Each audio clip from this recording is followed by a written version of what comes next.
bu qəlbimə toxundu. Hər pisi var həyatda, fərqi yoxdur, qohumdur. Dünya fəna dünyadır, daim olan Allahdır. Sığın ona, işinə bax, olma beyni dumanlı.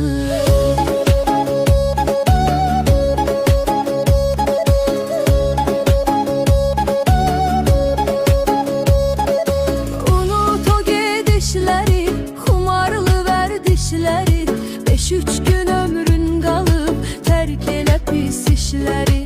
Nəfsinə qalib gələn, pis arzuları dəf edən, ayılanda şükür edəcək, yaxşı ki etmədim mən.